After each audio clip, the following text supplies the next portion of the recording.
Léa pose le mécanisme qui permettra à l'horloge de fonctionner. Fabrication artisanale chez Recyclart, cette toute nouvelle entreprise berrinoise. Difficile d'imaginer qu'à la base, ce sont de simples palettes en bois. Là, on a assemblé des planches et je dois les visser pour qu'elles tiennent bien, sinon ça va bouger et c'est pas bon pour les clients. Asna est venue donner un coup de pouce. En réalité, elle est directrice commerciale. Elle vous semble peut-être un peu jeune pour occuper ce poste. Il s'agit en fait d'une collégienne.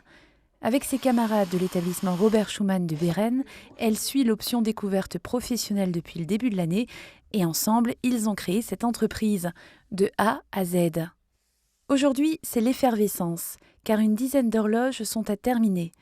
Elles seront mises en vente d'ici quelques heures dans la galerie marchande d'un supermarché. On écrit des mails aux sponsors et on s'occupe des cahiers des charges. C'est quoi un cahier des charges?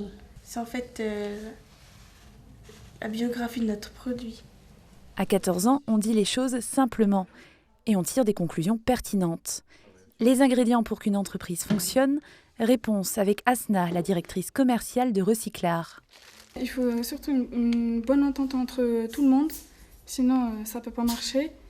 Mais là, dans notre entreprise, tout le monde s'entend bien, c'est convivial, on fait tout ensemble, personne ne s'est déjà disputé et c'est ce qu'il y a de mieux. Dans l'entreprise, chacun a un rôle bien défini. Léa occupe le poste de responsable marketing et communication. 1 an qu'elle participe à ce projet et la jeune fille est lucide sur sa progression. J'enlève ma timidité. J'ai également appris à travailler en équipe, parce qu'avant j'étais plutôt pas capable de travailler en équipe, je travaillais toujours assez seule. Ça m'a aussi apporté d'avoir des liens avec les autres. On la retrouve dans la galerie marchande, très à l'aise. Dès qu'ils ont abordé les premiers clients, ils sont souriants, ils se lancent et ils connaissent leurs produits, donc ils savent le vendre. L'option existe sous cette forme depuis 3 ans. Avant, les élèves se contentaient de visiter des entreprises. En créant eux-mêmes leur société, l'exercice devient concret. C'est le monde du travail qui attend nos futurs élèves. Donc, je suis prof de sciences physiques à la base, mais on veut aussi leur donner goût au travail pour pouvoir ensuite s'épanouir plus tard dans leur futur métier. Les 2 professeurs apparaissent en filigrane.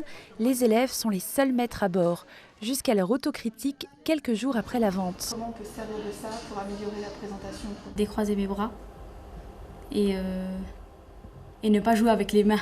Du côté du pôle financier, on se réjouit. Explication avec la directrice financière. Le seuil de rentabilité, c'est ce qu'on doit vendre comme produit pour pouvoir commencer à faire des bénéfices. On l'a calculé en fonction de ce qu'on a dépensé. On fait ce qu'on dépense divisé par le prix de notre produit, ça veut dire 15 €. Là, ça fait 307,6 € qu'on a dépensé divisé par 15. Ça nous faisait environ 20,6. Donc ça fait 21 horloges à vendre et on a vendu 21 horloges. Mais le plus dur reste à faire. Remporter le concours de la mini-entreprise qui aura lieu à Nancy d'ici quelques jours. Plusieurs collèges sont en lice, mais les Berrinois sont prêts. Le service marketing a réalisé un spot publicitaire et les jeunes entrepreneurs sont confiants. Personnellement, j'étais très renfermé sur moi avant cette expérience. Et puis ça m'a permis de m'ouvrir aux autres, de parler sans gêne. Franchement, ça a amélioré ma vision du monde professionnel. Et puis c'est une expérience je reçois du plaisir, quoi.